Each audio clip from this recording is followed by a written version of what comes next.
द्वितीयस्तबकः सर्गादिवर्णनं पञ्चचामरवृत्तम्। सादरेण योऽवलक्ष्यपारिजातमालया गलस्थलीविभूषया ध्वनिं विनैव भाषते महेशपुण्ययोषितो मनोज्ञः स एष मे विभूतये प्रकल्पतां विधूतये च पाप्मनाम्।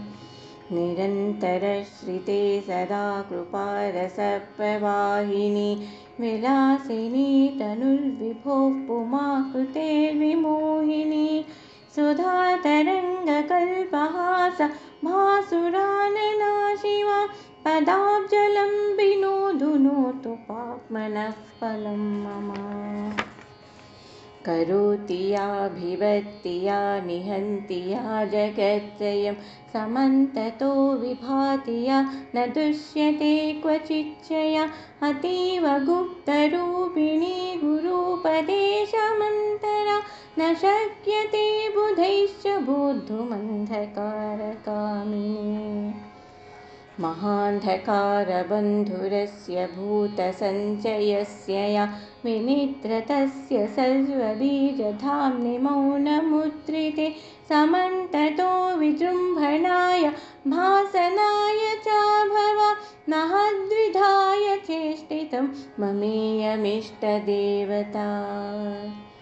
महेशगर्भतः समस्तभूतबीजकोशतः किरञ्चशेषविश्वमप्यपार दिव्यवैभवा विचित्रचेष्टयाद्यया विधूतनाथनिद्रया जगन्नुता जयच्च सावनादिशक्तिरद्भुता।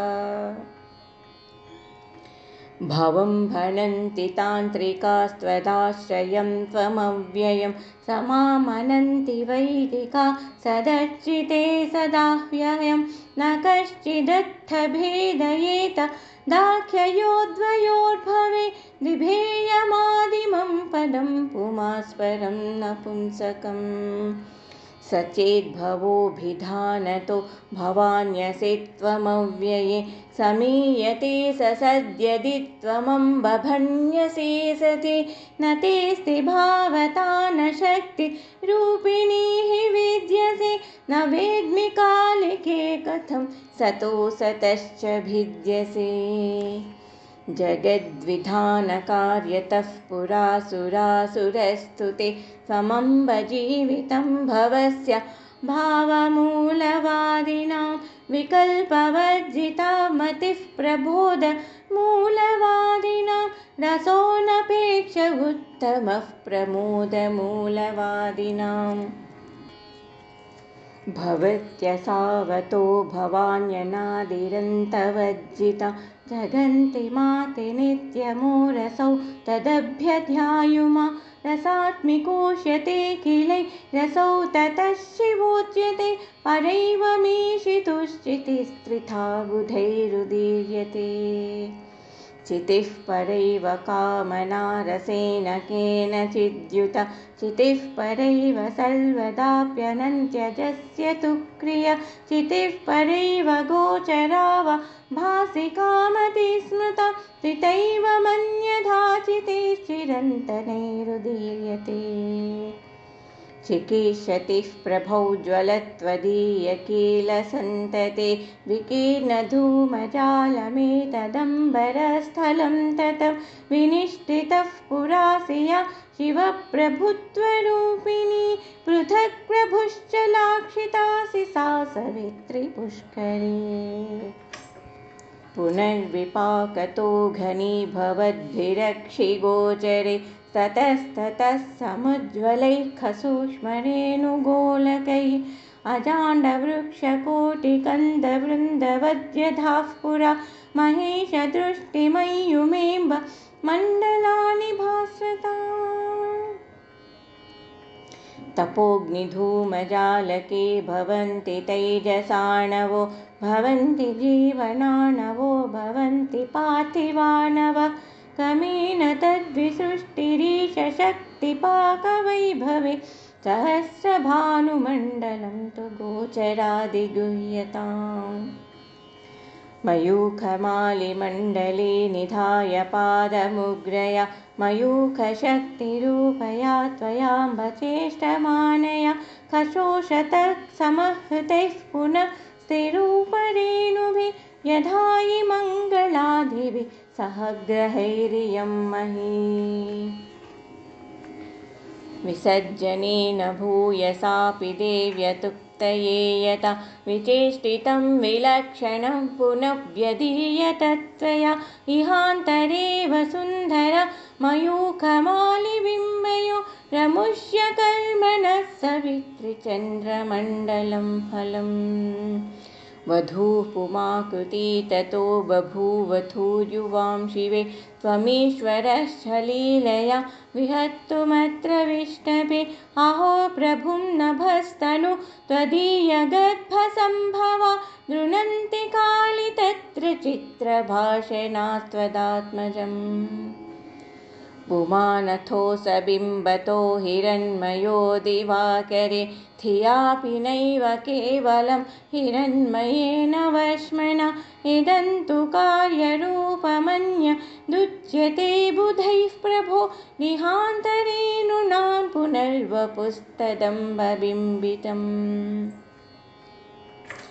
स्वयं च काञ्चनप्रकाशवश्मना प्रभाकरे तथान्तरे नृणां च तस्य बिम्बितासि सन्निधौ स्वरस्य देवतासि देवी पुष्करे दिवाकरे मयूखदेवतासि भोगदेवतासि देहिषु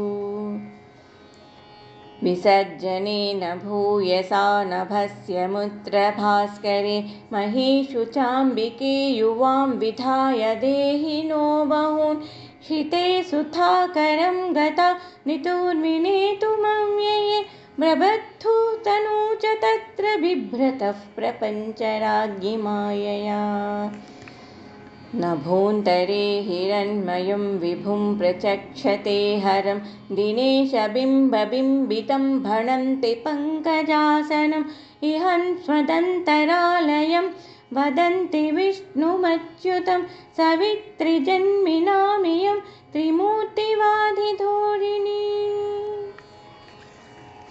नभोऽन्तरे प्रचक्षते हिरण्मयाङ्गमीश्वरं दिनेशबिम्बपूरुषं हिरण्यगर्भमाख्यया विराजमानमक्षरं विराजमन्तरेणुना सवितृतत्त्ववेदिनामियं तु नामकल्पना हिरण्मयाङ्गमम्बरे वदन्ति सोममम्बिके दिवाकरस्य मण्डले तु बिम्बितं पुरन्दरं शरीरिणामिहान्तरेऽग्निमालपन्ति भासुरं चिरन्तनोक्तिदर्शिना मियं शिवे प्रणालिका सरोरुहाक्षवाग्वधूमनोहरौ तु पूर्ववा सुधांशुबिम्बपुरुषस्तु रुद्रसंज्ञकः शिवे हिरण्मयोऽन्तरिक्षजात ईश्वरः सदाशिवा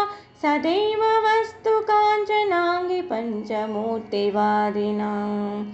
प्रभोः प्रमादितस्ततः प्रमावती स्वयं पृथा विहाय सा शरीरिणी प्रभौ ततो हिरण्मये हिरण्मयाङ्गनाकृति नभोऽन्तरे च भास्करी तथान्तरेषु देहिनां महेश्वरी जयत्युमा मदीयमाम्बिकाखिलस्य विष्टपस्य दुष्टधी दविष्ठपादपङ्कजाधुनोतु कष्टजालकम् इमे च कोमलैस्पदे रमूल्यतल्पशालिना तदीयपञ्चरूपतां भजन्तु पञ्चचामराः इति श्रीभगवन्महर्षिरमणान्तेवासिनो वासिष्ठस्य नरसिंहसूनोः गणपतेः कुतावुमासहस्रे द्वितीयस्तवकः।